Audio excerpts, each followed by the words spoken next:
حارت الأفكار في حكمة من قد هدانا سبلنا عز وجل. كتب الموت على الخلق فكم فل من جيش وأفنى من دول. أين نمرود وكنعان ومن ملك الأرض وولى وعزل. أين عاد أين فرعون ومن رفع الأهرم من يسمع يخل. أين من سادوا وشادوا وبنوا هلك الكل ولم تغن القلل. أين أرباب الحجى أهل النهى أين أهل العلم والقوم الأول. سيعيد الله كلا منهم وسيجزي فاعلا ما قد فعل. أي بني اسمع وصايا جمعت حكما خصت بها خير الملل. اطلب العلم ولا تكسل فما أبعد الخير على أهل الكسل. واحتفل للفقه في الدين ولا تشتغل عنه بمال وخول. واهجر النوم وحصله فمن يعرف المطلوب يحقر ما بذل. لا تقل قد ذهبت أربابه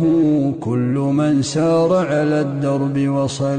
في ازدياد العلم إرغام العدا وجمال العلم إصلاح العمل. جمل المنطق بالنحو فمن يحرم الإعراب بالنطق اختبل. انظم الشعر ولازم مذهبي في اطراح الرفد لا تبغي النحل. فهو عنوان على الفضل وما أحسن الشعر إذا لم يبتذل. مات أهل الفضل لم يبق سوى مقرف أو من على الأصل اتكل. أنا لا أختار تقبيل يد قطعها أجمل من تلك القبل. إن جزتني عن مديحي صرت في رقها أولى فيكفيني الخجل. أعذب الألفاظ قولي لك خذ وأمر اللفظ نطقي بلعل. ملك كسرى تغني عنه كسرة وعن البحر اجتزاء بالوشل. اعتبر نحن قسمنا بينهم تلقه حقا وبالحق نزل. اطرح الدنيا فمن عاداتها تخفض العالي وتعلي من سفل. عيشة الراغب في تحصيلها عيشة الجاهل فيها أو أقل. كم جهول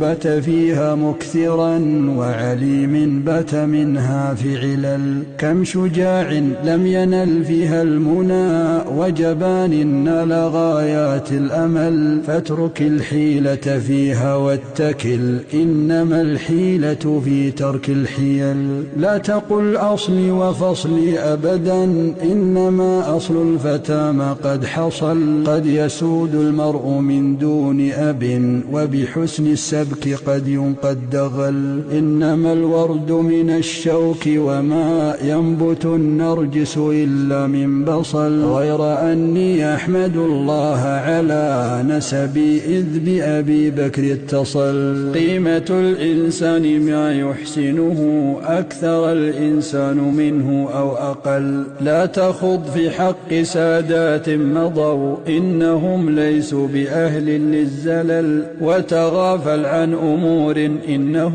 لم يفز بالحمد إلا من غفل. ليس يخلو المرء من ضد ولو حاول العزلة في رأس الجبل. مل عن النمام وازجره فما